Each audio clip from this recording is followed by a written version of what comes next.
Bang. All right, we're good. We're in. How's it going? Holla, shout. Zerilath Eternal here. Sitting at 506 in the sub count tonight. Thank you so much, everybody. I cracked over the other night with my show with Robert Phoenix and Slick Dissident. I highly recommend you check that out. That was a real special conversation. Um, I'm still running the vibe check on that conversation just through my nervous system, and I got such love for those people. Love, thanks, shout out to Stein Fox, the Greyhorn Pagans. Thank you so much for being so helpful. I hope that what I do is being as helpful to you, because I would feel guilty if the law of Gebo was not being honored in these endeavors. It is good to see you all. I can't remember exactly who among my Telegram friends had shot me the link to the Vainamoinen Mythology YouTube channel, which I think I had maybe seen some stuff from it. I maybe even had used one of their links earlier, but I didn't notice other things or something. But one way or the other, I didn't quite get a good look at this channel, and I was thankful that he showed it to me while I was going through Nine Doors of Midgard, and I found two videos. One we're starting tonight that work as reaction content, and so and one of them I'm so pleased because we're about to dive into 5 hours. 5 hours of Eeyore Bock in the late 90s through the early 2000s, talking about the stones, talking about the Gotland stone, which there's the whole documentary on the Bock Saga Sukenson channel from the films they put out with Jim Chesner. Jim Chesner does his explanation of it. And so we're going to go through the Eeyore Bock telling of it, because, there's good stuff, like, I tell you what, man, it's interesting the way that it works, right? Because I have, there's awesome stuff that Jim says that Eeyore doesn't say. There's awesome stuff that Michelle Merrill says that Eeyore and Jim haven't said, so on and so forth. And I have a open invitation to Michelle. He's aware of it, to come on the channel, and I hope that he's keen for it. He had told me that he had to straighten out some stuff going on his end, right? So he's straightening out his world, and if his world is straightened out, things will be grand. So we're gonna get right back into the literal goat, the Bock himself, here at the initiatory of 2025 in my favorite time of year, as a selfish Aries that I sometimes am. Here we are. I am so excited that my nipples might be lactating. All right. So, this is Eeyore Bock deciphers the Gotland stones, what was it, 1998 to 2003.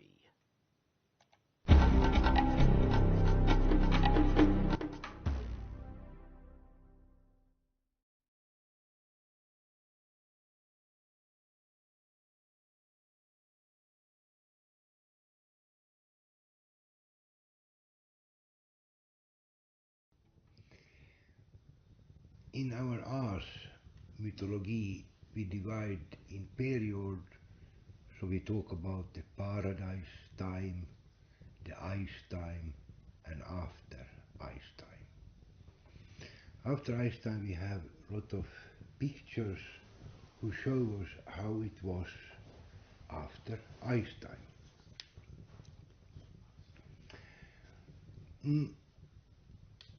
In the story, the Arthur is going to one place called Gotland, And in Gotland we have a whole series of pictures where all have same story, that they had gone to hell and visit Valhalla.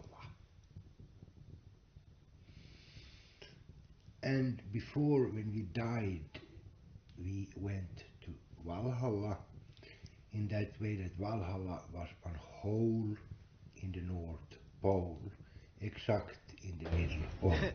I find it so weird that he goes and he just zooms in on her face, right? And like I'm sure the director was just like, look how into it she is. Get a close up, extreme close up. I wonder what goes on here with ladies, because I believe Eeyore Bock had because he lived, his life was to live as best you can outside of the paradise times as one in the paradise times, right? As part of him embodying the saga in his blood and bones, right? And so I remember from some of the other aspects of this is that he had that meant that he also had the same relationship with women that he knows from how the Bock saga would have us have our relationships with the other of the two genders. Oh shit, I said it. And when we died before, we was burned to ash, and we was put it under one tree, the ash. And when the ash get in contact with water, the water was sucked in with the ash, power of the ash, into the root of the tree, the stem of the tree, the branch of the tree, into the leaf of the tree. And now we was in the leaf of the tree, where we came by the sun stroller, who go through the leaf. We come out from the leaf, and we left the leaf in the atmosphere, and in the centrifugal power we arrived to the hole in the North Pole called Valhalla.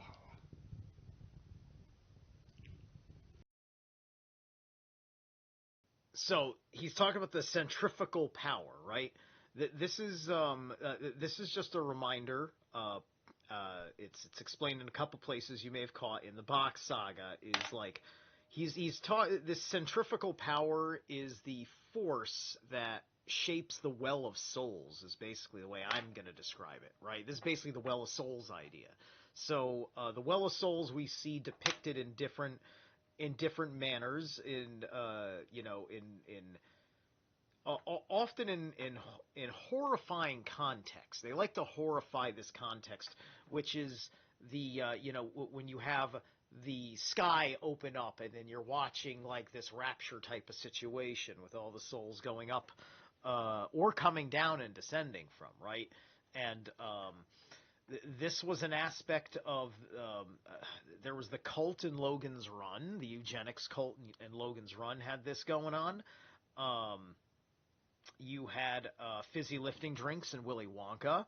You've got how Pennywise uses the deadlights to put children in suspended animation. That really cliche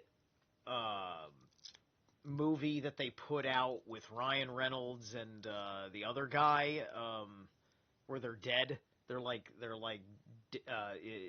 Ghost World detectives. It was like some comic book adaptation. The end scene in that is showing you the Well of Souls, right? This is the Well of Souls. So there's a centrifugal force in our ethers that once our ash, once our mineral nutrients transfers our soul from the ash into the roots, it is then put into the leaf of the tree, and then it's from there it's absorbed into the sun through the centrifugal force, right? So this is basically why we have the relationship trees as we do as because the trees are the biggest of the plants, and the tallest of the plants are the trees, right? And the point is that it's the vegetations. This gets to the plan why we are a planet, because we have plants. You have plants on a planet, and that's the only places that you can have plants are places with plants, because that's the only place that you can be. How's it going, Tim Timony? So this is photosynthesis. So photosynthesis is not only how trees grow, but it's also how we get to heaven. Isn't that interesting, right? And then from heaven, we're going to have a reincarnate, this kind of thing, right? Now this turns it into a long process, right? Right? You know, we look at death where, like, when you're dead, you're all separated and you're out. I think that that's true, but just like the psychosomatic northern soul complex shows us, we have 9 souls. Right? This is the wholeness of who we are. And so I would say that there's aspects of our soul that are going through that. Because let's think about, okay, fact, there's no process that stops reincarnation. What is also a fact? The way we bury our dead, we separate them from nature. We are separated from nature in life, and then they separate us from nature in death. When we die, we are put in a fucking box to preserve our corpse, because we have had necromancers running our burial traditions for a very, very long time, and holding the practice of keeping the aspects of the soul which are meant to become the leaves, to go back into the centrifugal force, the well of souls. Right? So, like, it's a bothersome thing to think about, to be honest with you, right? But we make a big deal of it because we're horrified by looking at a corpse, and there's like a worm eating into your brain through your ear, and, you know, half your fingers are missing, your jaw fell out long ago, yada, yada, yada, and there's now plants, and there's fungus, and, right, you know, like, you're just getting devoured by all these things, right? And there's a deep unconscious fear of all that stuff, right? You know, it's just like, you know, that fear is definitely there in me. It's definitely the internal shadow struggle. When I get on a psychedelic, like ayahuasca, the one time I've done it, or mushrooms, and this really wild cannabis situation that was cannabis, but there was just something up. Nothing was, I don't know, perhaps just the way, the technique of how it was cultivated, perhaps, had made it this way, on top of it being a strong admixture of, like, 3 different things that I took to get high, plus the certain psychic state I was in, and then I had a nice look at the Lovecraftian Geigerverse, while trying to hold my composure until I went to vomiting fits. You know, just because I had this overwhelm of nausea, and the nausea was connected to opening up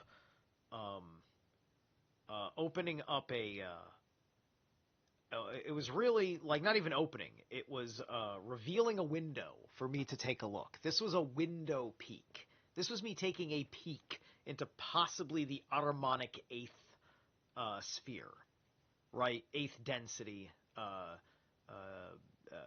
you know, lower realm, where the anti-gods cultivate their evil, right?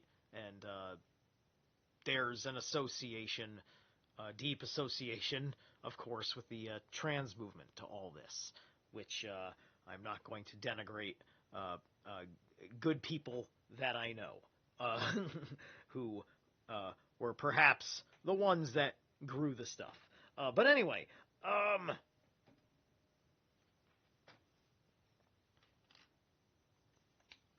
let's get back in here. But I felt really strongly about going through that weave. Valhalla is not pictured so many times, but of course the people in Gotland has been saving for us thousands of years of old pictures, and we have one in front. Here on the table, it usually looks like one keyhole. You look in through one keyhole, and there inside in the keyhole is the story where somebody had gone to hell and told how it was.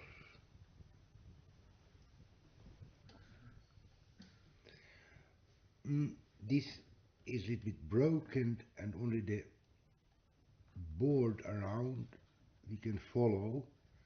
It's of all of them very remarkable which kind of ornament is surrounding the keyhole. This we call for snörornamentik. And snörornamentik is made like from cotton snören who has been putting together. This we special can see where they're offering for our highest man, Ukko Gubben, and our highest woman, Akka Gumma. Now, of course, as he's pointing here, he's pointing at Ukko, and who's he pointing? He's pointing at the man riding an 8-legged horse, right? So this is where I've been contending that there's a that Udin and Odin sometimes get confused, right? And Eeyore Bock's not confused, right? But Ukko is got 2 levels of his mythology. Ukko has the Kalevala, and Ukko has the Bock Saga.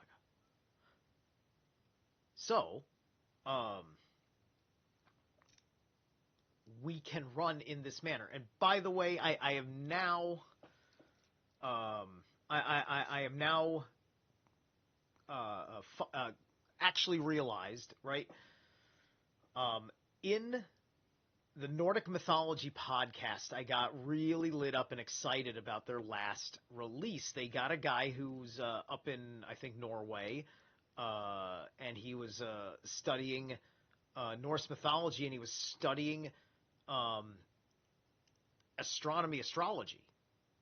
And he's figured out all the major shit. Like, everything that, like he's confirming what Scott and Billy Joe Carlson said in Exposing Abraham, right? For not 100%, there's a few differences. Very interesting things, right? And while he's telling that, I'm reminded by him, because I often would not hear the name translated, like, because like I'm just reading it and I hadn't gotten around to saying like, oh, how do you pronounce that or whatever. So like there's two Thors by title, and one is Ukko Thor. Ukko Thor. Ukko Thor. I'm like, oh, motherfucker. Like, because I mean, I knew that Thor and Ukko were cognate, but I'd never caught in the Old Norse, right? Because they don't say Ukko Thor in the English translations of those places where they do, right? And this kind of revealed the guy was dissertating that the constellation of Gemini in this context of the mythology are his goats pulling his chariot because of their proximity to Orion. Orion on the chariot. See how this works? Anyway, okay, yeah, and so Ukko Thor is kind of like it's kind of like outer Thor, right? It's kind of like Utgard Loki, right? Like it's Thor when he is outside of his dominion versus Thor like stories like how Sif lost her hair, right? That's like inside that happens at home, right? That's a home violation by the spirit. Anyway, let's keep going. These two figures are the main figures in the story, and according to this part should be the door into Valhalla. They're always sailing, and the boat is usually one moon-formed boat who has a locomotive who go in one spiral on both sides. Okay, this picture is divided in two, so we can see now the down part of the same picture where we can see it more close. We can see that here we have one board who is a little bit different than the other one. Here we better can see now the locomotive with the moon-formed boat who ended up on the other side with one locomotive. We can see the sail who is completely symbolic. It's no wind in this sail. It's a completely squared who has a amount of squares what we call maskstolpar in the net. This maskstolpar has one line who go into here and the other line is go into here. So these men who are in the boat are offering into one sail whose lines go into this ornamentique, which line go into this ornamentique for offering of the highest woman and highest man. And now we can see the boat may be where everything is leading up to this ornament for to go in to the upper part of the keyhole. Okay, so this is keyhole stuff, and the way and what he just described there is literally the same. It's photosynthesis, except it's using the design of a sailing vessel, right? And he said it's a moon-shaped sailing vessel. He didn't just say that because it's a crescent shape like a moon. He's saying that to let you know that that ship is specifically designed to be a moon symbol. This gets into the moon's relationship to the Well of Souls, and everybody knows that the moon is a bit of a soul collector. Our Ukko, our gubbe, has one sluk hat on his head. He has his Mimun sword coming out between his legs, where you can see the sword's kavelskaft with one knapp who has one form of the pyramid and the parer stone. The horse has one special form with a nose who go out little bit in one lingpeak form, but this horse is called Sleipner, Vindhästen Sleipner. And Vindhästen Sleipner has always 8 legs, den åttfotade vindhästen Sleipner. Akka, we can see here, with her Okay, so special... just saying. So he said like wind something Sleipnir, right? This is so this is Sleipnir, but this is Sleipnir with an extended title, which is interesting, right? And the wind, this all makes sense, right? Because Ukko, Uden, well, or Odin and Ukko are both storm gods. We mostly refer to Thor as a storm god because of the thunder, right? Thunder, technically lightning, even though lightning is sort of Loki. But Odin is a storm as well. This is why his name means frenzy, right? A storm is an inherent frenzy of sorts. When Odin destroyed um, Ymir, he made his the angry parts of his brain into all the storm clouds, which would also suggest that all the peaceful parts of his brain are the other clouds, and perhaps mankind's judgment is quite clouded by everything that we are putting into the atmosphere and mixing with the brains of the world. Hey, what's going on, Lucy? Lucy, you've been awesome. You get to level up. Welcome to moderation.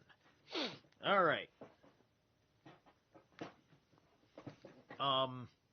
So yeah, so Odin is carried on the wind, right? Odin gets carried on the wind, and he is the wind that pushes the sails and things like that, right? Because a storm god as such is going to be nautical and land as well. So anyway, let's see. He's about to go into the left side, the Akka side of the top of the stone. Your kjol, klänningsfåll, with her shoes.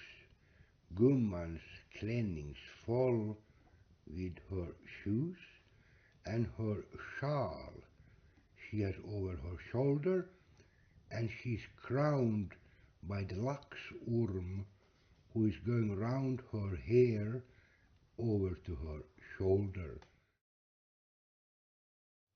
Here we see her now more closer. We can again see Gummans klänningsfåll, Gummans skor, Gummans långa klänning med hennes sjal.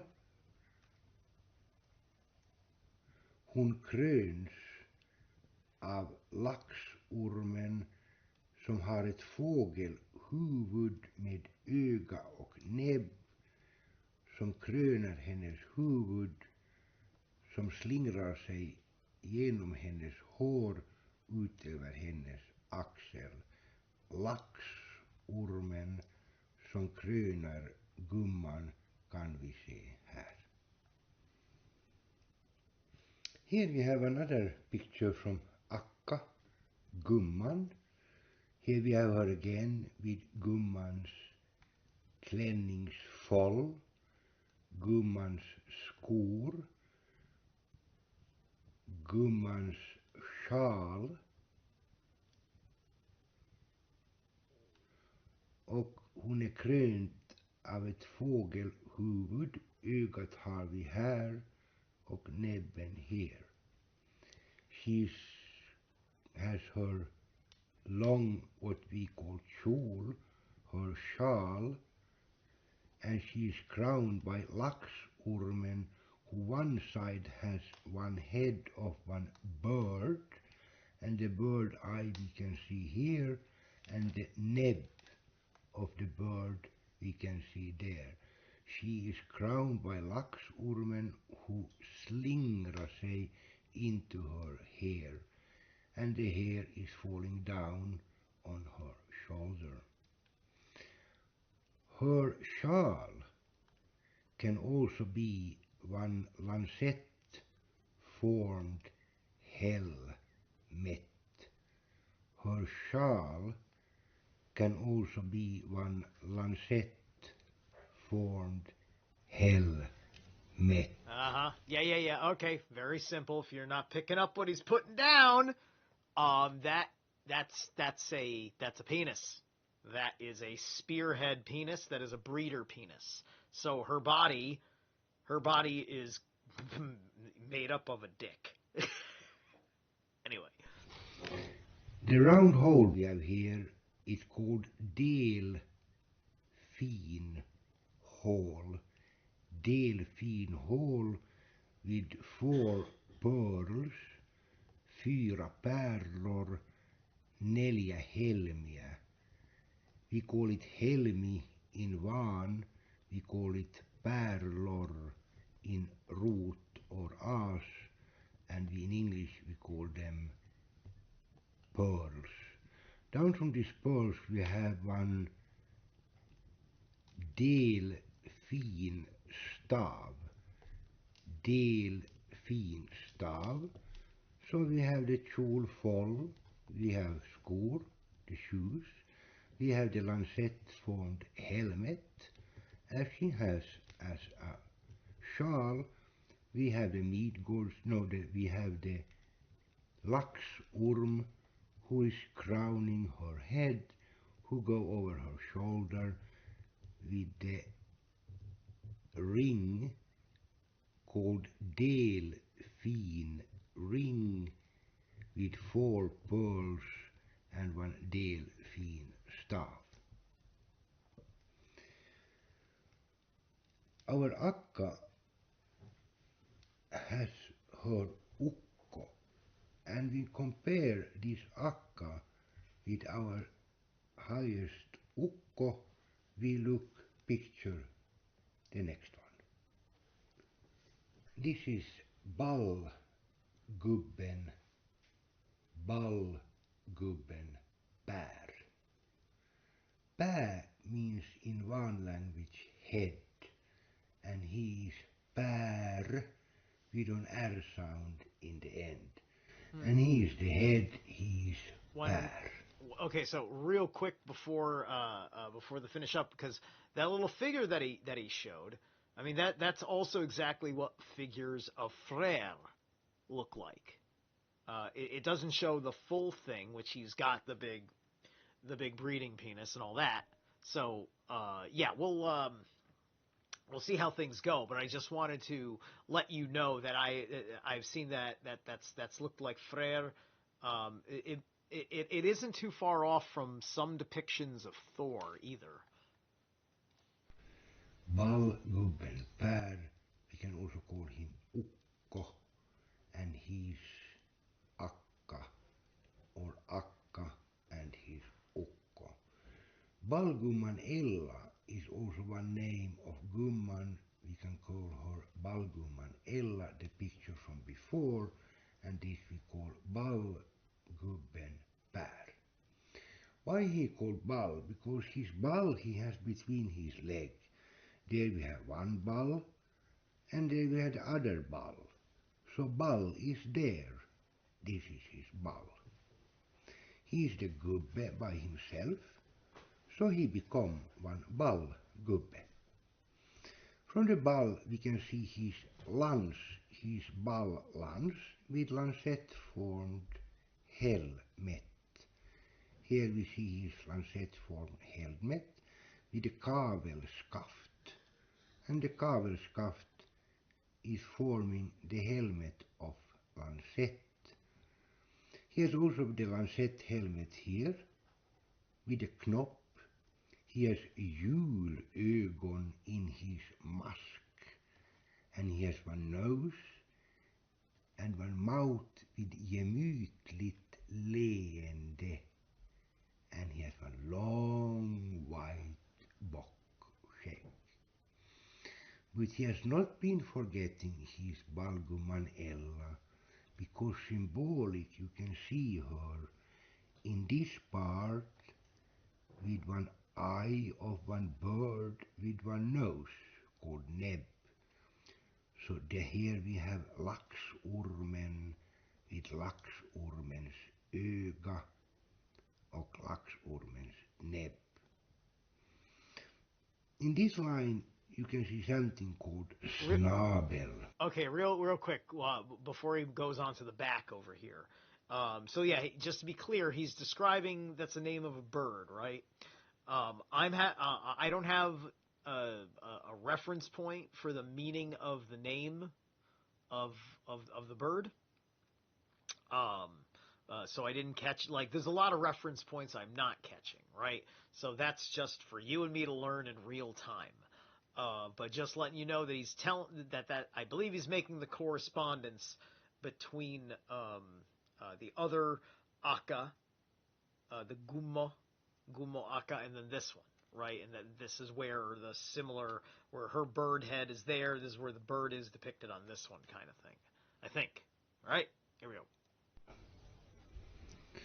Because Solbocken Balder has one snabel, and he is the father to Solbocken Balder, so this is the eye of an animal who has the snabel, what they call kärsa in one language.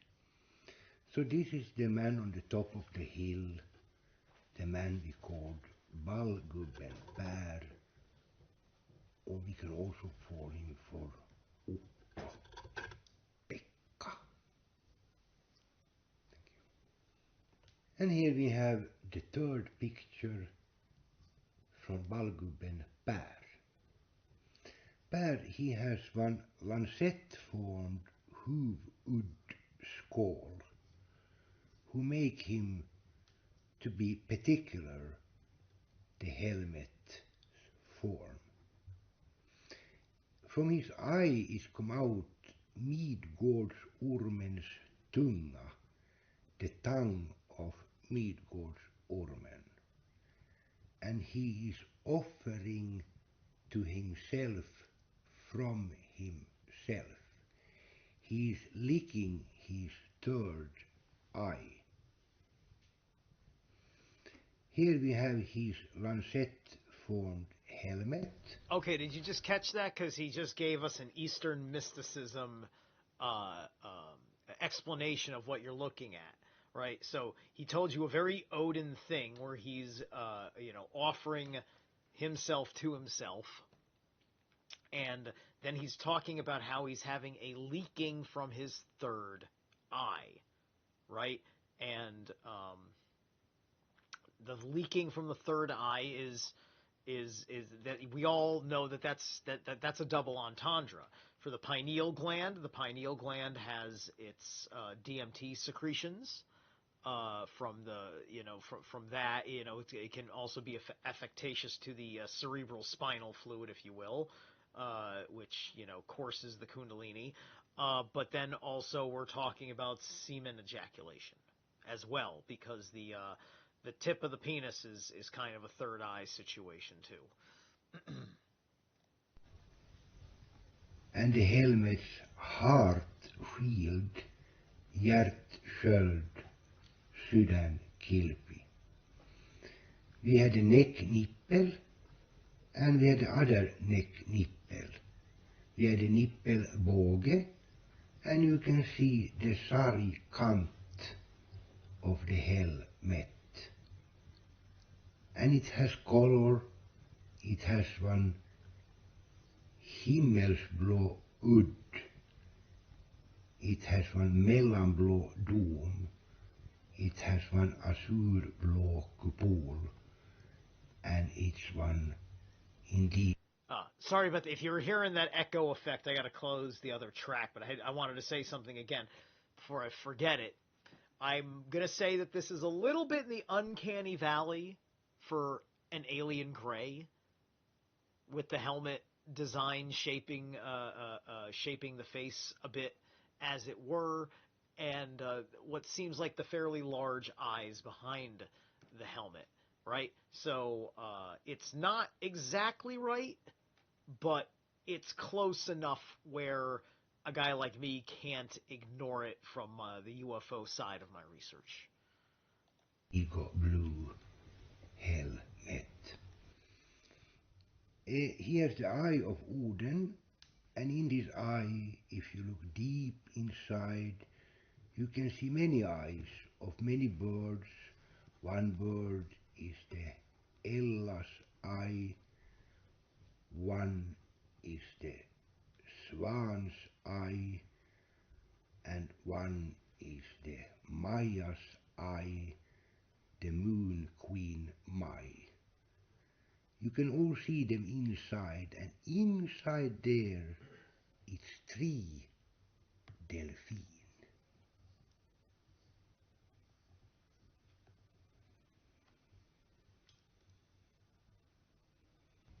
The third picture we can present from Balgumman Ella we have here.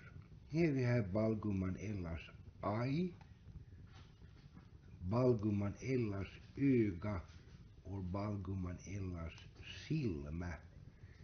In one language we call it silmä, in root language we call it öga, and in English we call it eye.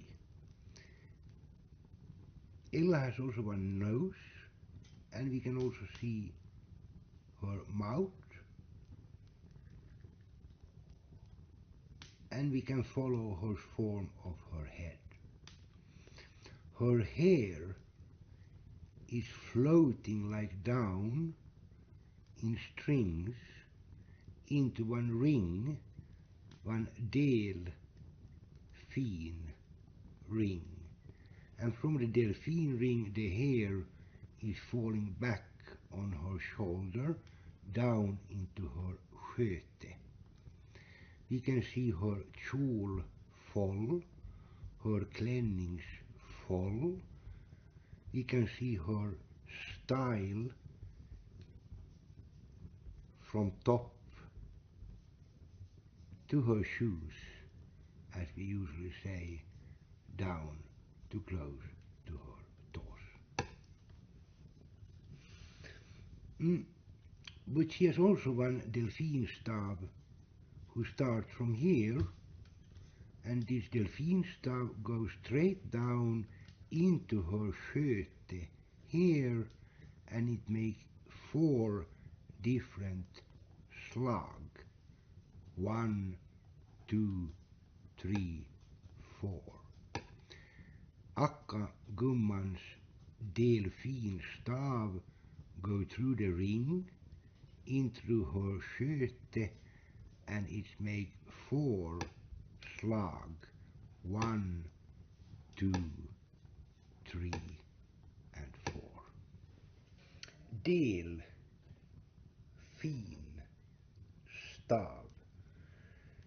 Det här är delfinstavens skaft. Delfinstaven är formad som en laxorm som slingrar sig ut i delfinstavens hjärtsköld. Delfinstavens skaft och delfinstavens hjärtsköld. I ändan på delfinen kan man se en mun, och det munnen är ett hål som går inne i stavens form och ändar och utmynnar i utloppet där. Man kan alltså I'm just going to say that, like, when they talk about the basics of the Bock Saga, root language, and symbolism, everything is poles and holes. Pole and a hole right here combined. Making a letter P, making a number 10, or the 01. It looks like the Ouroboros. It looks like the snake eating its own tail a little bit, or at least or a snake coiling itself. You see all these things, right? This is neat. This is a very, very cool symbol. All right. Suga som ett sugrör från den sidan och sen går den runt den vägen. This is one delfinstav, this is the shaft of the delfinstav. The ring is the laxorm who go round to the heart field of the delfinstav. You can see the mouth of the delphin.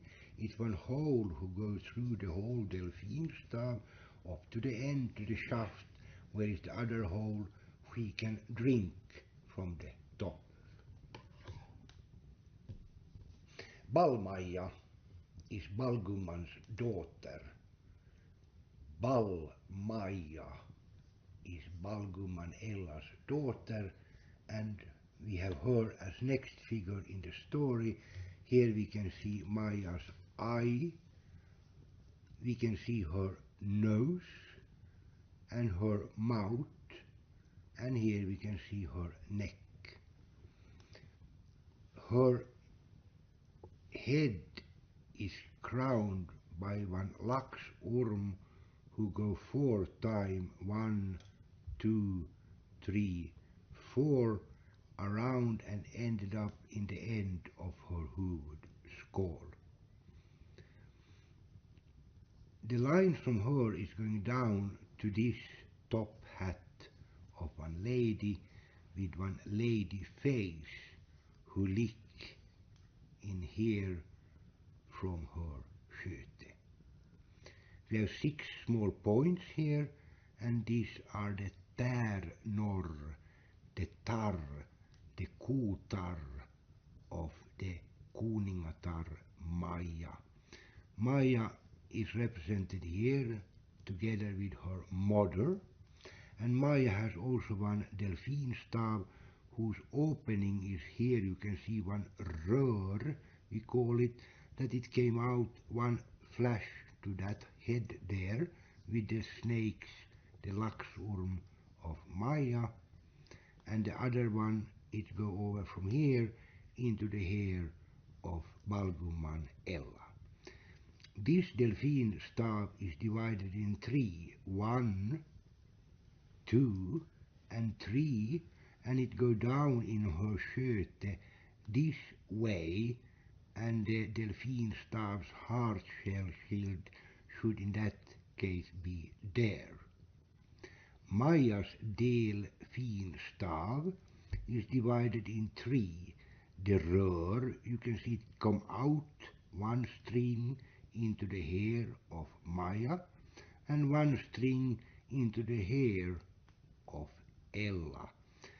The delfinstav is in 1, 2 and 3, and it go down into her sköte in same way as her mother's, who we see the ring here, also the hair who go in this way into her sköte, but the delfinstav go in this way into her sköte with 1, 2, 3, 4 marked.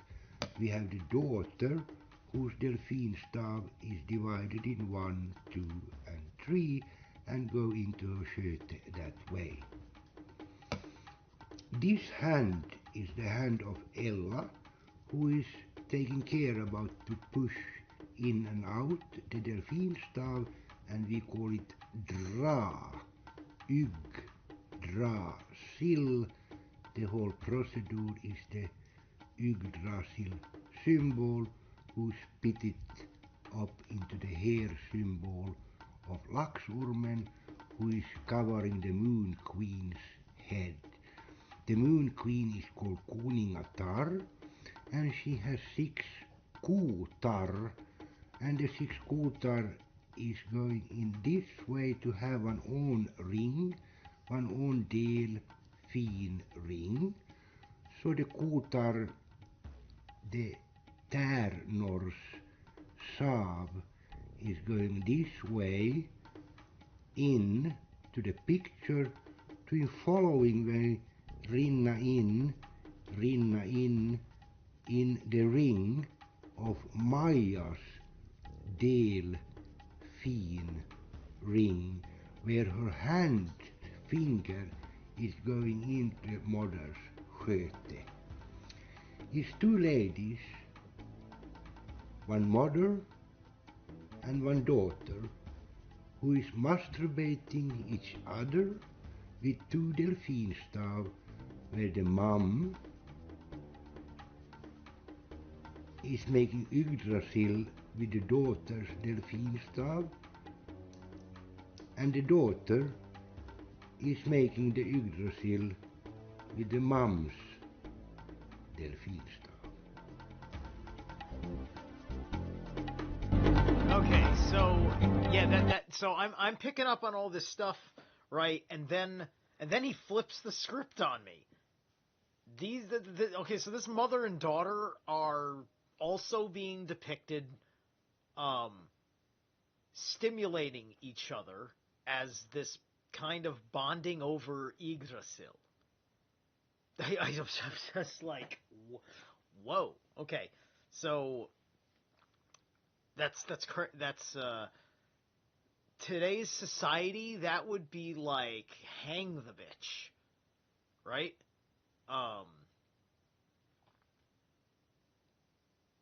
And these are practices that we don't do anymore. And we know that they're not healthy to do.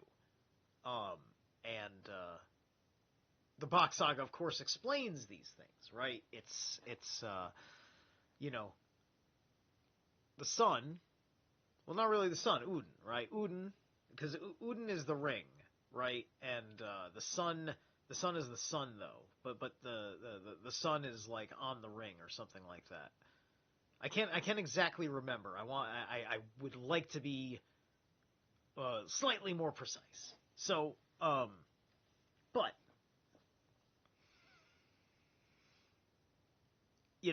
one of those things was the aspects of incest, right? Incest worked at least before the Ragnarok. I don't know if it always was up until Cataclysm, but before Odin decided to do a thing and change the world and change human beings' lives,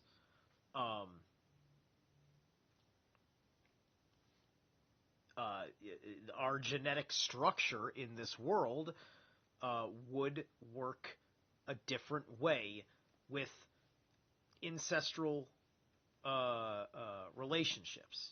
And of course it had to be that way as it is operating from a very Adam and Eve kind of story, right? Because this, of course, becomes one of the big things, right?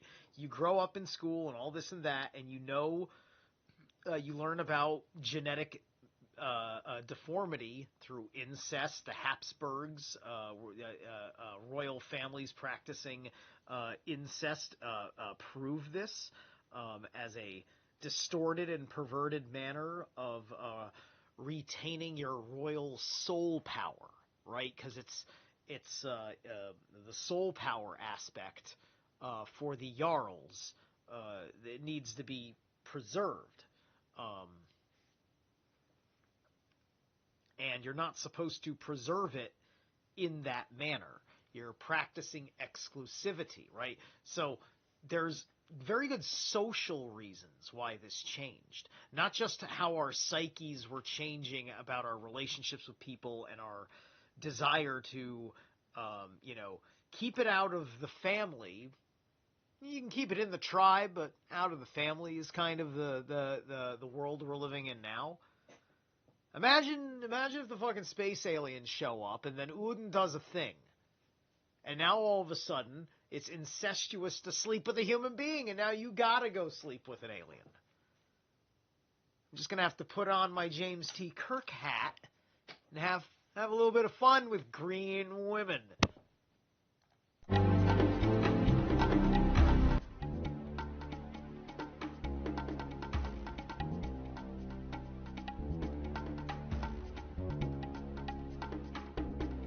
Okay, yeah, so this thing goes on for like 5 hours, and this is just running. How long is this?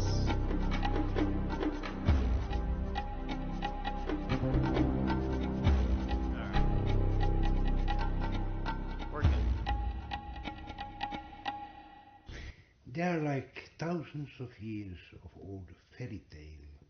The stones from Gotland called Billstenar from Gotland.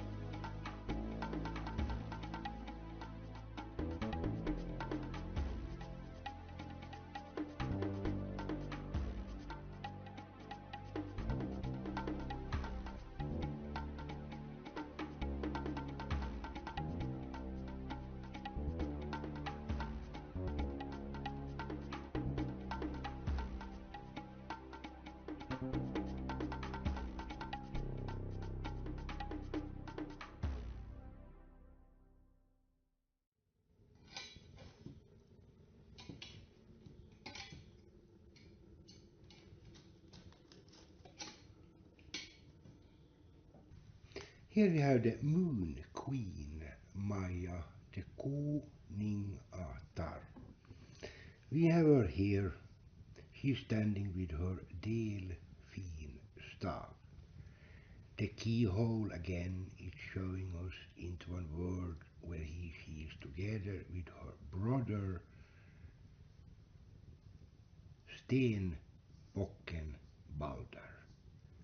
Stenbocken Balder has his particular huvudskål, his nose, his moustache, his pipskägg and his eye. He has puffbyxor and he has one hoof to feet. His horse name is Spoolingklubban, so Ers is riding on his Spoolingklubba and Maj has her delfinstav in her hand. The boat we can see here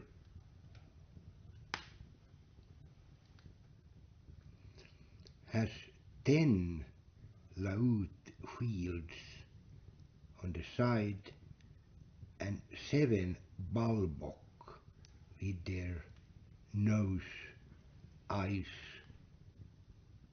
who is going from hell to Valhalla. The line we have again straight to the midpoint and we make the line up for offering for Ers and Maj, the Kuningas and the Kuningatar in the story.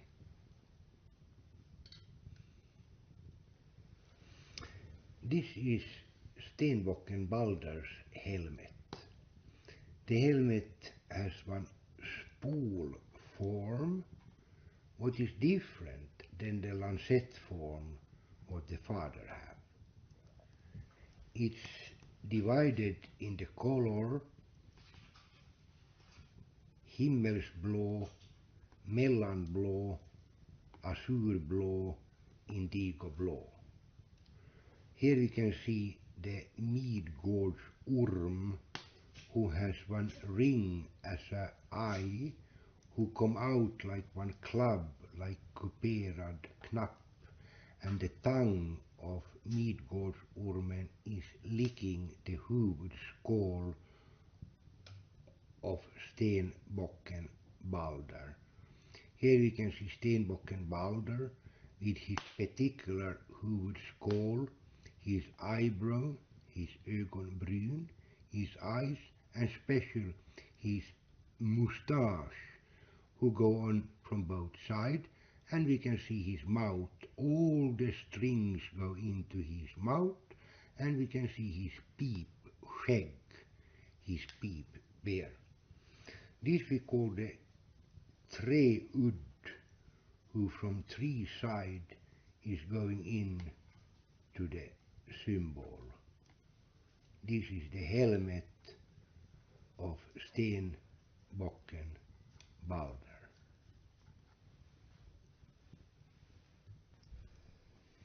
Here we have the blue sky, and the blue sky is flying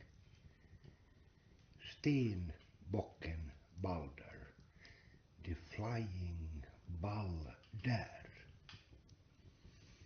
But if you think about the ball gubbe, and between his legs he had one ball lance with lancet-formed helmet. He also has his ball. If you divide it in two, he has his ball där and ball där, ball där and ball där. Stenbocken ball där, and he's riding on his spolingklubba, and the spolingklubba is here. The spolingklubba's huvud is here. The spolingklubb's head, the spolingklubb's kavelskaft, we call it. In that way, he's riding like Münchhausen on his spolingklubba. But on the other side is one other figure. He never forgets his sister, because the sister has one delphine as a symbol, as we know the moon queen with the symbol delphine, and the delphine and the moon king with the symbol spolingklubba, delfinstav, spolingklubba, klubbans huvud, the head of the club, and the kavelskaft of the club. And here we had the big delphine, with the delphine's eye, what is there, and the delphine's heart shield is here.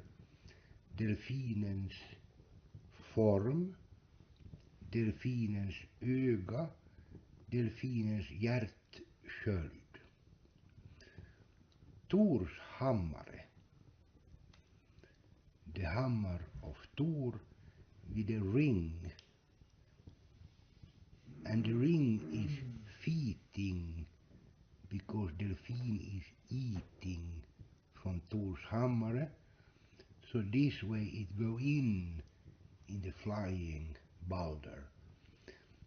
This is the heart shield of the spolingklubba, has also one hjärtsköld, because if this is the helmet, the heart shield is here, where he is feeding the swan. This eye we see here is a Stenbocken Balder's eye, who is always one ring. It's like one club coming out, like one kuperad knapp. And the other one is Solbocken Balder, his youngest brother. His eye is always like screwed into the material and get like one illusion. You can see here small points who point out that this side come in from Solbocken Balder, the hammer of Thor, the laxorm who go out in the Midgårdsorm form, the Midgårdsorm who go out in the laxorm form. So it come in through the laxorm, it come in through the hammer of Thor, it go out to the Solbocken Balder and up to the Stenbocken Balder's mouth. He is Ra, and his sister is also Ra, and Ra mun där Ra mun där, ball där, Ra mun där. He has his Midgård's helmet on, who is crowned with the Midgårdsorm, and the Midgårdsorm is crowned by the laxorm. By himself he is not only riding on his spolingklubba, he is also spolingklubba by himself. His shoulder here mark one club, the other shoulder is marking also one club. And one club is also coming down here, and one club is coming down here, and one club is coming down here, and one club is coming down here. So we start with the first is the stolpstånd med flänsmössa. Second is pålstånd med karpusluva. Third is båkstånd vid pickelhuva. And stakstånd med hjärtkrans. And stångstånd med falsring. All these names are ramsa, like ra ball där or ra mun där. So I'm just thinking about it because it's very interesting because he's got like 3 clubs and, right, you know, as he's been talking about all this, I believe we're talking about penises, right? And I'm just like, I'm looking at it, it's a horse or whatever, and I had to tell a joke. I just had to tell, hey, Balder, where you going on your horse? Clubbing! This is the moon queen Mai. We can see her head representing the moon and her ear who go inside as a typical for all these ass pictures left from that time. The ring consists of 3 parts. This part is the Balgumman Ellas part with her föte, and it go up in the form of laxorm up to the eye of the laxorm and the neb of the laxorm. The laxorm insists the Maja and her 6 sisters and Balgumman Ella. The sköte where it come in is this way, so we have also Maj and by herself representing the delfin. The delfin we can see here, the delfin stav with the delfin's eye here. So the eye of the delfin is going into the sköte of the Ella, and in this way the sav, the sap, is going into the laut skål, and the laut skål is full of pearls who've been coming out in from the outside this way for laxormen, for delfinen, and from the delfinen up through into the lautskål and all the pearls. Here from the pearls we get the swan and her neck and her eye and her neb. This part is masculine. This is the snabel, the breeding equipment, the lancettlans of Solbocken Balder. And here we have the mouth of Solbocken Balder's oldest brother, Stenbocken Balder's particular mouth who go in, who make this part to be the masculine spooling klubba and the masculine lancet lance who make the swan pregnant. Before that the swan has to drink 30 days from the snabel of the Solbocken Balder. But the swan is also drinking from the 7 sisters, the 7 Bauhexor, the 7 Ormhexor, who in the form of delfin also feeding the solfågeln swan. So the sav is coming in this way, it go up to the cistern of the sisters, into the pearls, who go into the swan and her neck, her eye and her neb. She get from the 7 sisters representing the delfin, and she get from my youngest brother who representing the lancet lance, the Solbocken Balder. We remember Ballgubben Per on his vindhäst Sleipner with 8 legs. And we remember Stenbocken Balder's Spolingklubba, where he's riding on his horse Spolingklubba. And Stenbocken Balder is Ukko and Akka's oldest son. Stenbocken Balder är gubben och gummans äldsta son. Gubben och gumman har 12 söner. Den yngsta ser vi på bild just nu. Det här är solbocken Balder med sin solsköld. Solbocken Balder med sina puffbyxor. Solbocken Balder med sin stövel. Solbocken Balder med sin pickelhjälm med nässkydd. Han rider på sin häst som heter Lingpik, som påminner om hans lans som heter Lansettlans med lingspolring. Det här är den lansettformade hjälmen med lingspolring på hästen Lingpiken. Det är bara halva nyckelhålet vi ser. Vi ser ornamentiken.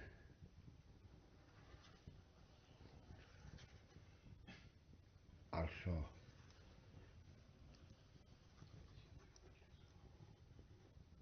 the ornament around the keyhole, the horse Lingpiken with the sun shield, the puff trousers, the boots, and the helmet, pickelhjälm with nose skydd. His form is like his Lancet Lance, who ended up in this Lingpik horse form, where his back leg is going into the ornamentique of snör ornamentique we have round the half of the keyhole. Here is Solbocken Balder's youngest brother.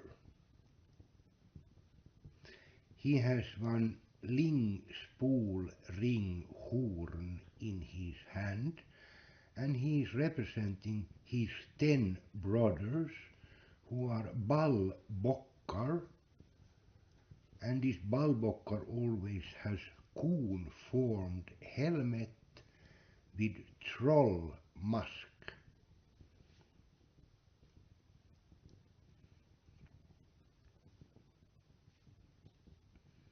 All the 10 boys together is offering for the youngest brother in form of this lingspol ring horn. But why are they offering? Is they are offering for the coming child. We can see this helmet here. We can see that it has one lancet form with one nässkydd. But it walk on 2 legs. The same helmet we can see on next picture. This picture has been one bone from one elk. Somebody has been covering with the pickel helmet and the nässkydd and the mask of the most beautiful man on the planet, Solbocken Balder. Solbocken Balder always have this lancet-formed helmet with this small point who surround it, with the nässkydd of the nose. His hair end up like one swan, and his mask is the most beautiful man with Bock eye and a smile with one well ansat bockskägg. This is Pukki Lemminkäinen. This is Solbocken Ball there. We can see him riding on his wing peak, but we can also see him in one box as next picture. Solbocken Ball there. We can see him here in his box.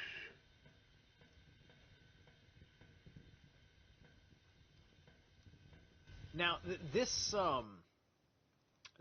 here, like, with the exception of the depiction of Balder down here, the depiction of a little man, I mean, this is straight up like every like Catholic Celtic cross. Like this is this design. This design here is not a Christian motif. It may very well be a Finnic motif. Specifically, I'm not sure. I am not sure where else you're seeing this in the world outside of European Christianity. Here it is. So I think the very existence of this stone is an incredible tell about all these things that Catholicism appropriated in a mockery of trying to bring back the unified global culture through lies and deceit. Because, believe me, it's supposed to be the ones that we know by name as rabbis, the rabbis, or rabbis, they're supposed to be the keepers of all this knowledge, and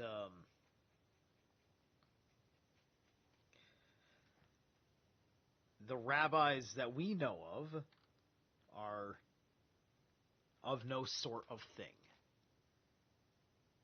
whether they mean well or not.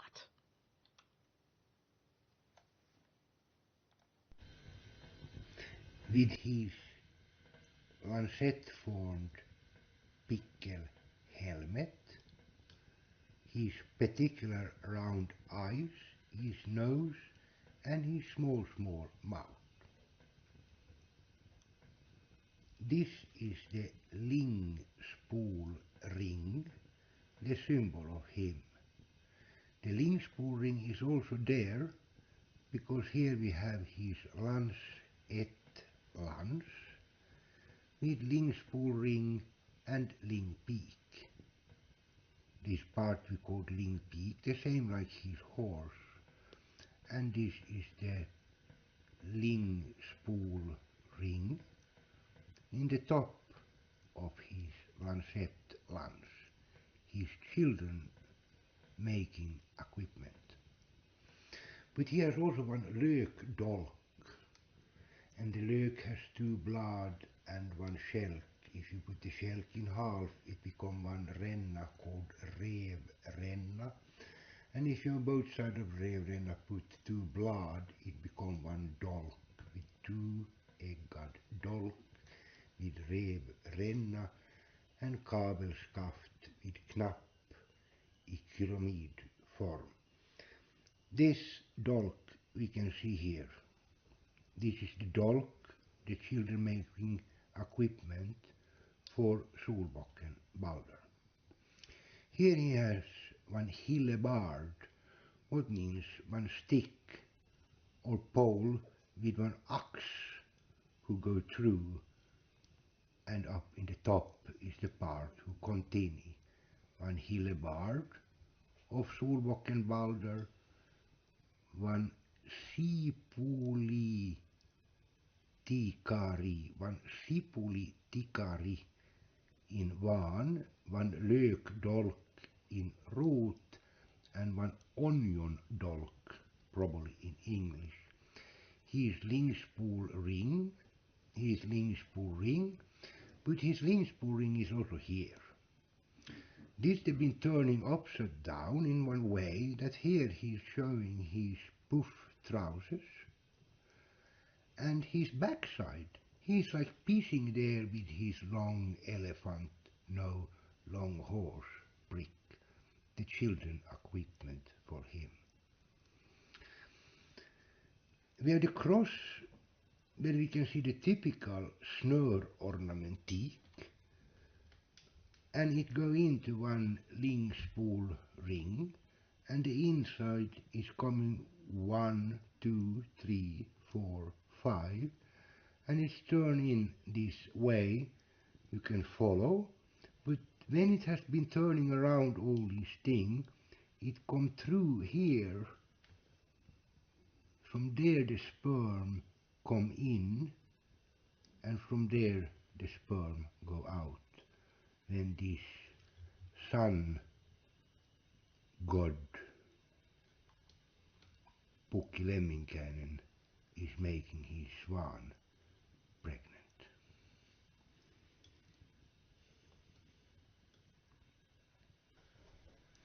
Solbockenbalder and Stenbockenbalder have 10 brothers. Their 10 brothers are the 10 Ballbockar. And one of the Ballbock we can see here with his round laut sköld with the buckla, his shirt or puff trousers, his boots, his bock face with bock eye and bock bear, and his bock horn who come up. There are 10 Ballbocks in the story, and this usually have troll mask, as we already could see on the picture with Solbockenbalder and his brother with the coon-formed helmet with troll mask. He has one sister, and her name is Urmhexa, and there are 6 Urmhexa in the story. 10 Ballbockar and 6 Urmhexor. This is one riding Ballbock. That means there are 10 riding Ballbocks, and they are riding on their Ballklubba. And if you again see that this string there between, it's one false ring. On that side we have one ball, on that side we have one ball there, and if this is the form of the club form, this becomes the ballklubba, and ballklubb huvud, ballklubb huvud. So the Ballbock is riding on his Ballklubba, and the club hat we can see here, the klubbans kavelskaft we can see here, and the klubbans sari ring we can see here, and the ballklubbas klubbhuvud we can see here. But this is many small details. If you compare now with his flying brother, we can see that the träudd who come into the Thor's hammer is in this form.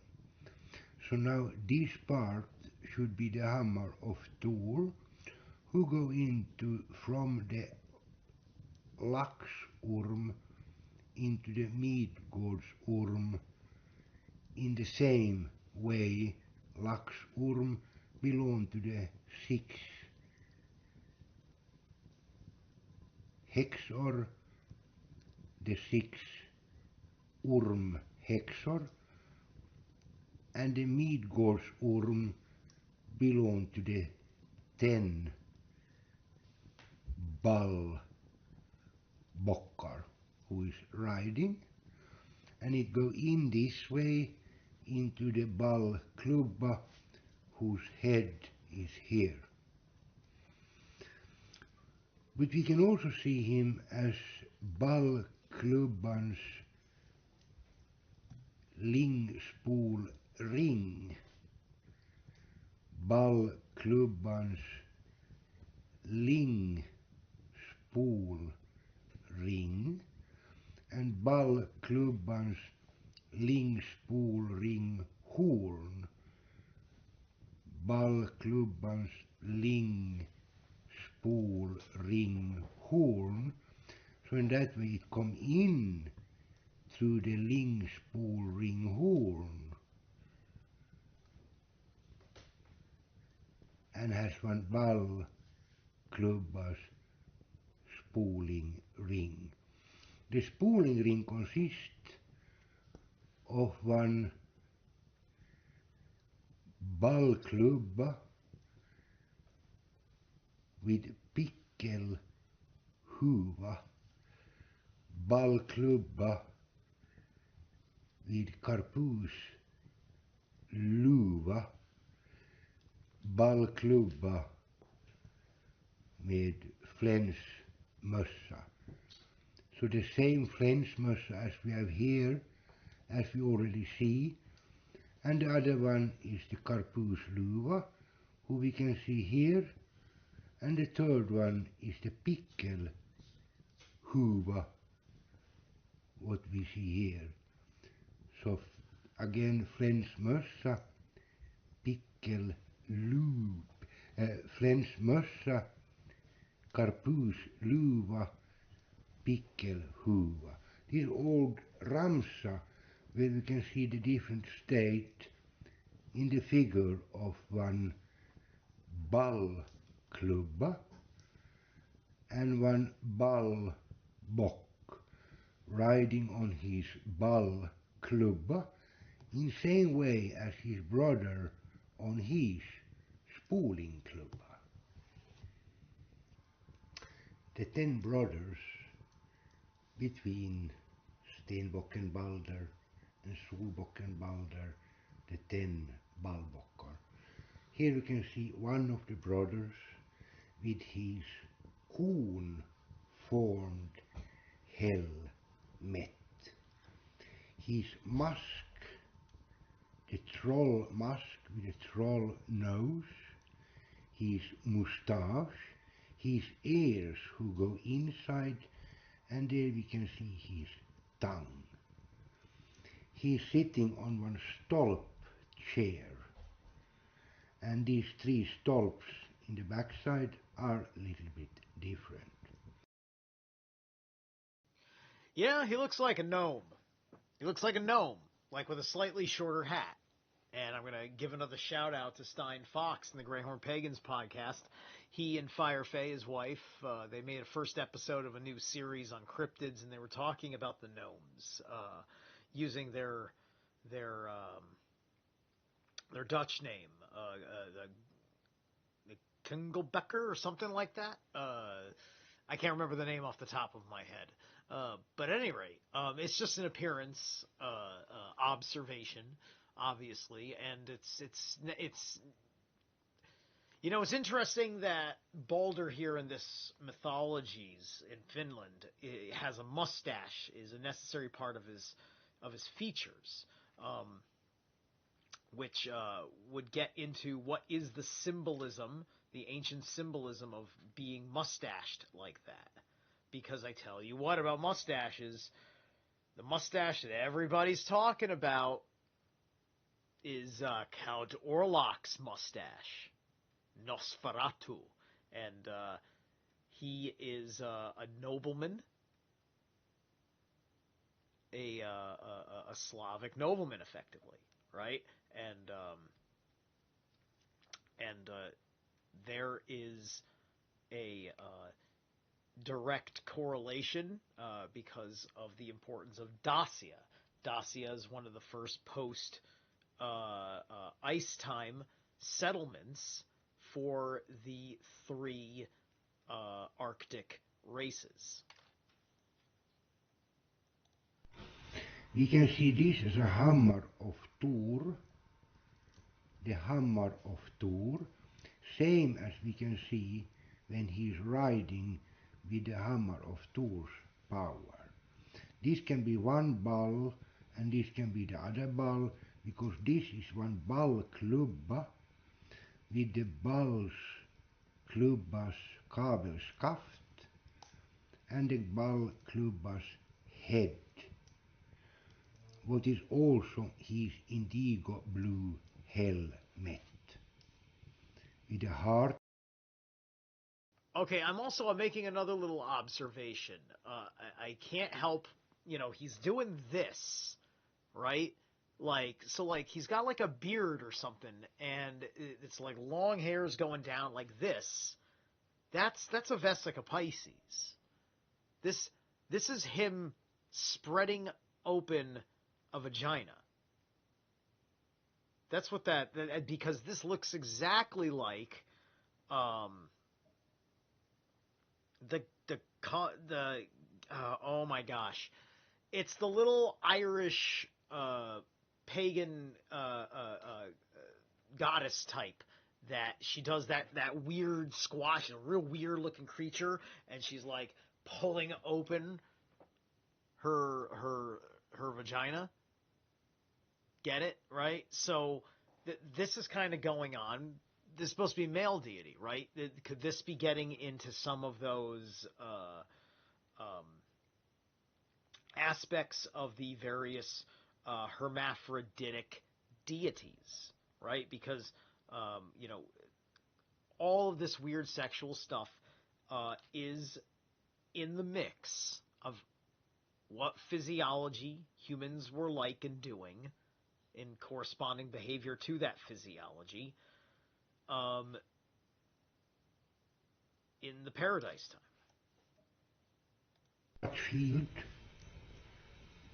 the neck nipple, the nippelbåge, and the sargkant. He is like his father, offering to himself from himself. Here we have one build stone from Gotland, what they call for Hexa. And the Hexa we have down here. The Hexa's particular hair, we can see she has one lock going this way and one lock going this way. So the hair seems to be the most important of the symbolic. On the side here we have also hair fleta, we call it fleta when it goes together in one ornamentique of fleta, what is also the hair symbol in the thing.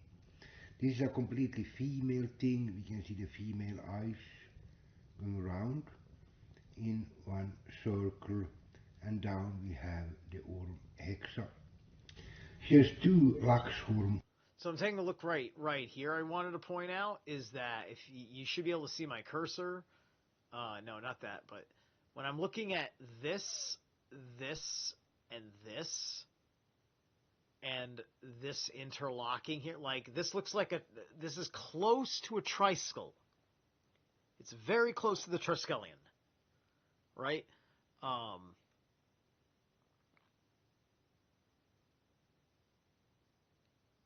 And yeah, it is. It is three snakes. I think those look like heads. those look like tails. But they're all, like this is connected to that, and that goes down, they're crossing over, yeah. So, anyway, I had to make note of that. In her hand, if their symbol is say one going down and one going up, so you can off R or off Ra, you can give offer for the coming child, and you can off Ra for the mum, for the akka, for the gumma. The gumma has 7 daughters. The oldest one is Maya, the queen of the moon, and her 6 sisters. So we can also see them as the 6 sisters, what we also can call the 6 tar or the 6 tärnor, Maya's 6 tärnor, Maya's 6 kutar, as we say in one language, or Tärna, Maya, the moon queen with her 6 tärnor. The Tärna has one head, who has one probably pearls, usually go around her neck, and she can also be one ball hexa, but in that way she has her balkong here, her weck with one par vek and par vek means balkong, so in that way we can call her for ball hexa. We men, we have our ball hanging down outside of our anatomic body, but the woman can have their ball, their bigger or smaller balcony. Her shoulders is making one line down to her when she is opening her wings straight, to use the delphine stav for to offer for her younger sisters down to the Solfågeln Svanen. Solfågeln Svanen is drinking from her 6 sisters, that the oldest of these 6 is giving one offer to the number 5. The number 5 is offer for the number 4. And just to be clear, we are talking about squirting and drinking the squirting. That's straight up what he's talking about. The ladies are squirting each other off and bringing it upline the way the men are bringing their seed upline. The seed's going upline, and the vaginal secretions are going upline. This is the way we held genetic integrity back in the day and worked to hold genetic integrity back in the day. Number 3 and number 1. And now they put the whole thing in one laut skål. So all the sav from these ladies go in one laut skål, where it's mixed from all these 6 sisters, when the swan is drinking it for to in the future be the mother. Okay, and he's talking about the swan, right? So this is an allusion to Akka because it would be an allusion to Freya. So this is the one of the 6 sisters who've been opening their wings for to use the delfin staff.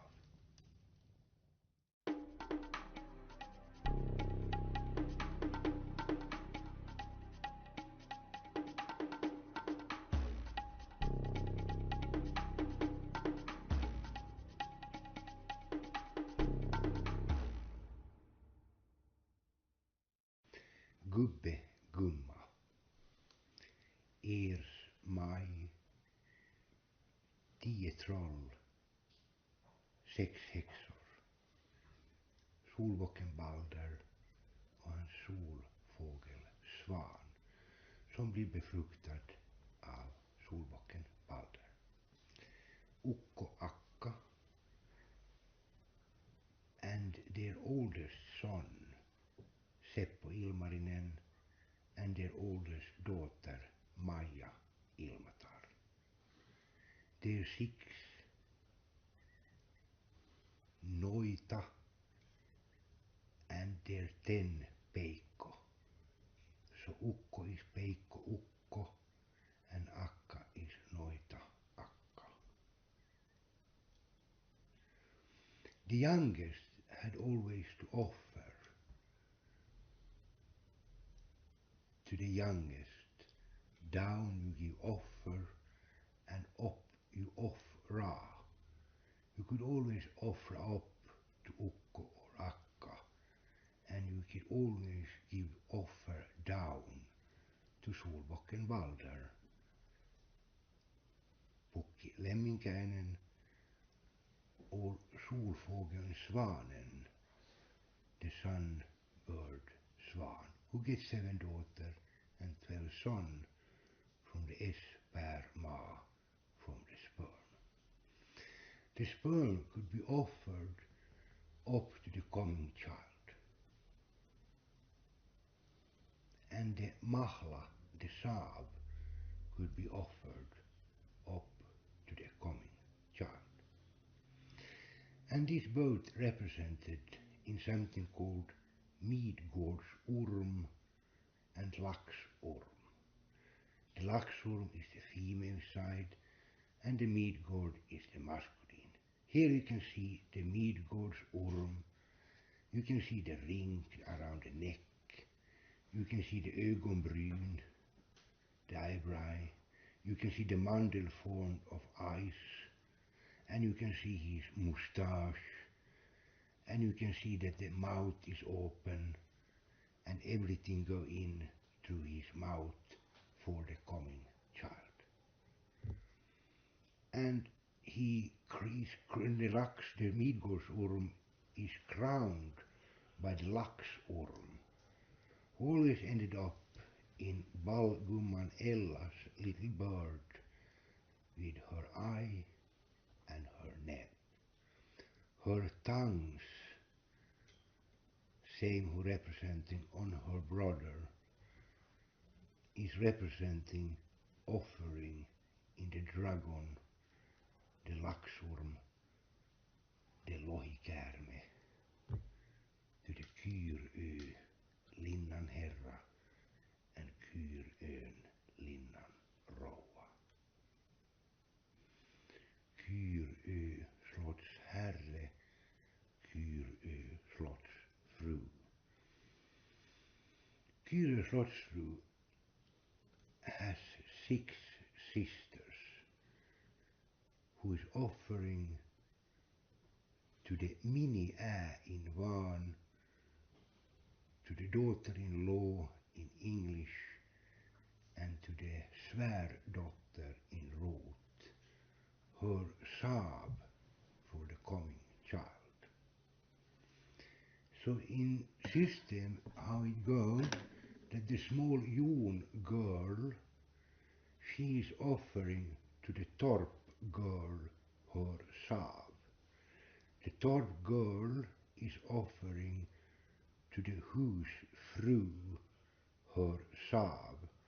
The husfru is offering to the KRK-fru, and the KRK-fru is offering her sav to the lensfru, and the lensfru is offering to the KRÖs slottsfru Maja.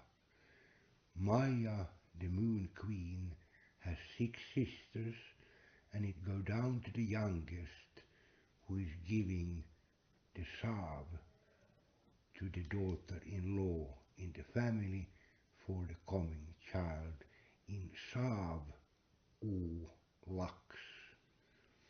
The castle is in sav o lax, and it's called Kyrö castle, with Kyrö slottsfru, Kyrö slottsherre, Kyrön linnan herra, Kyrön linnan rouva. And now from the man's side, the boy in the Jon could offer his sperm to the Torp boy. The Torp boy offer his sperm to the husets herre. Husets herre offer the sperm to the KRK herre. KRK herre offer the sperm to the Lens herre. And Lens herre is offering in Kyrö slott to Kyrö slotts herre Ers, who has 11 brothers, and they offer down to the youngest Solbocken Balder, who is giving the sperm 30 days for Solfågeln Svanen to drink before he is with that sperm making her pregnant with help of Midgårdsormen and power of Laxormen. They are like thousands of years of old fairy tale, the stones from Gotland called Billstenar from Gotland. We have to finish this small story with the last of the stones. They are all made thousands of years ago, and they tell of one group who've been visiting Hell and Valhalla, and they tell how it was there. And here we can again see the board around the keyhole in the way of one. Actually, this can also be the kabelskaft of one klubbhuvud. But anyway, the boat is again the moon one, and we can see the locomotive, and we can see the men with their shields, who is going for offering for the coming child. They are offering going in one maskstolp net. Into this net is all this sperm going in the symbolic of sword and sables, who lead the sperm into the symbolic sail of the boat, who go from the 7 hill out to Valhalla. Offering in 7 hill to 7 men with 10 laut shields. And now they're arriving. And the first board we have here, and the horse we can see is Spooling Klubban with Stenbocken Balder with his storm hat on his head, his Valhalla shield, and his special horse with the nose, as we know. So they're starting to offering to the Moon King. After they've been visiting the Moon King, there are only 3 of them who is visiting the Sleipner, the Ball, Bock and Pers department. He is flying on his wind horse Sleipner, but he is actually not there.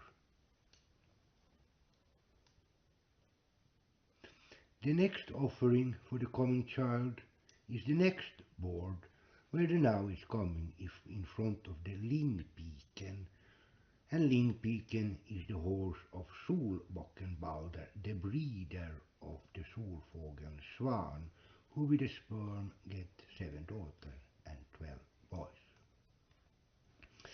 We can see this man who is in the offering officera in the ceremony, and they are giving it to the horse Lingpiken. But here is no rider either, but the rider is in the top. Here we can see the picture from Solbocken Balder with his shirt, his boots, and his particular helmet. And next we have the big bird with a swan hals and swan eye and swan neb. So in that way they are offering for the coming child, for the Solbocken Balder, who give 30-day drinking to the swan, and after he put in the sperm, and one of the children will be born in the future.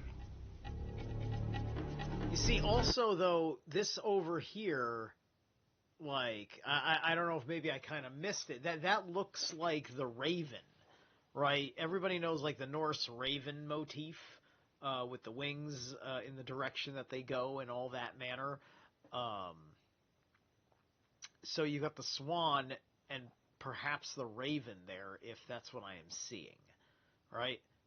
It looks a little bit like it. Maybe I'm wrong, but I'm not 100% sure. I'll have to go back and watch. But let's let this run out, because once we hit this, I am going to say my good nights. So if you have anything on your mind, make sure you get it out.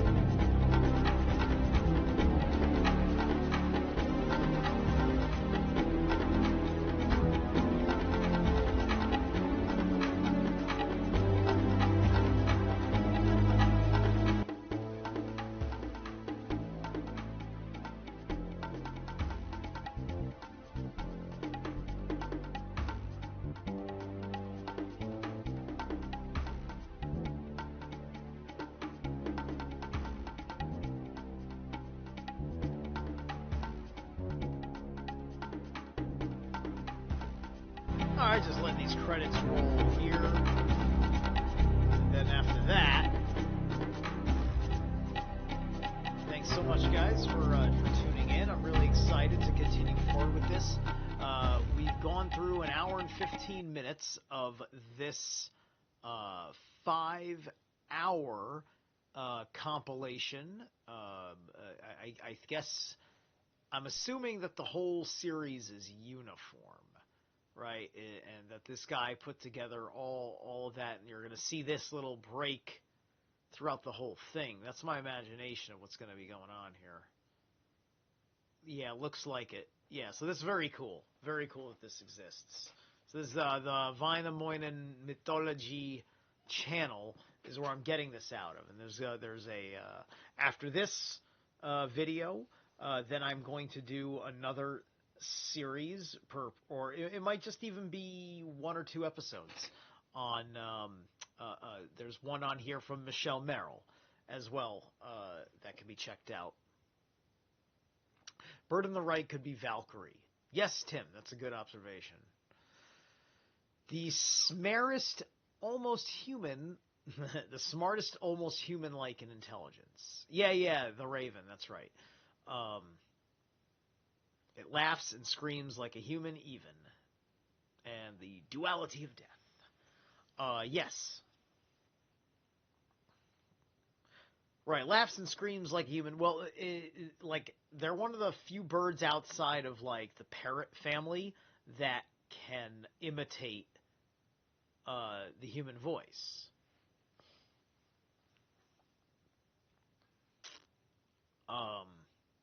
To at least some extent. You know, they have some extent of the ability to vocalize. And they may even be able to use that vocalization in a minor form of context, like knowing, like imagine you taught your raven the word hungry, so he can tell you when he wants to eat. That's him having a conversation with you, basically. It's a one-word conversation, but it works, right? I mean, odds are the raven understands you. Werewolf.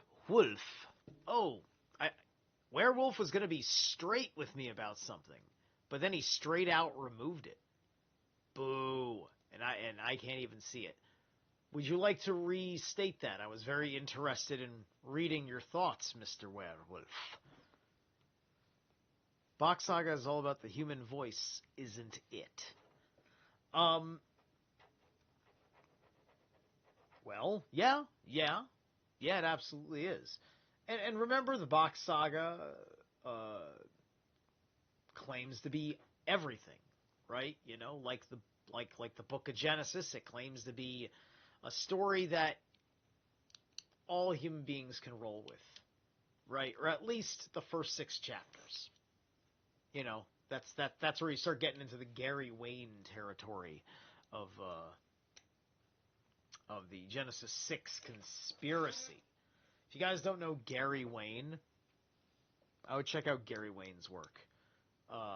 Ra Castaldo, Eye of Ra, he does some of the best interviews on a next level with Gary Wayne. Yeah, stripped down hardcore because, you know, it knows it. Like, it's because it's an etymology based thing, right? I mean, you know, imagine if somebody was able to tell a Norse mythology story with an etymological standpoint, right? You know,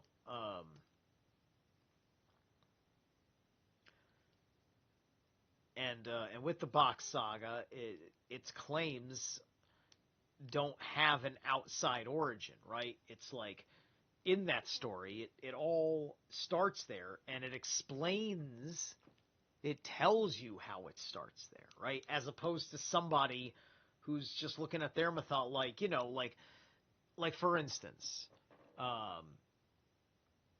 many a Christian who is mesmerized by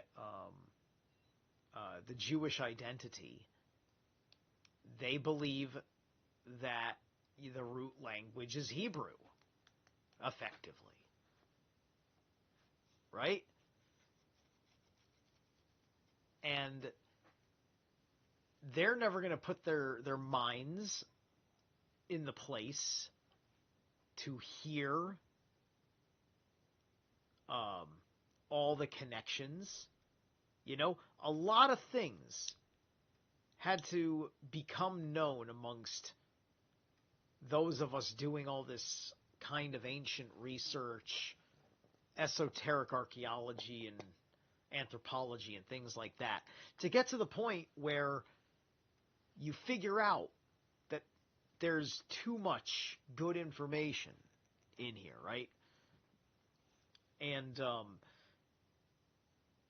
I give the Bock saga tremendous amount of credit, and out of a love and respect for it and everybody in the field, like, I downplay feelings about what may be missing in it, right? Even though I don't even think that's a problem, because, you know, Eeyore himself, and thus made that for everybody involved, was just like, we got to have a tremendous amount of levity here, right? You know, Eeyore himself understands that he's at the tail end of the longest game of telephone ever conceived by mankind, right? So, the fact that it bakes in its own human doubt as an oral tradition, it puts it in a very special place where some aspects of it, it's okay if we were just confused in really what we thought we were looking at and things are missing, right? You know, because I guarantee you there was some sort of existential intervention that is more than just Udin did a thing. All right, guys. Thank you so much for tuning in. If you guys are interested in tarot and rune readings, Zerilath at yahoo.com. You can check that out if you want to know what I'm like. I had an excellent session today on Greyhorn Pagan's podcast this afternoon with Stein. So you can go check that out for the good 90 minutes that we were live. I left I posted on my channel for it. You can check the community section to get the link to Stein Fox's channel and that particular show.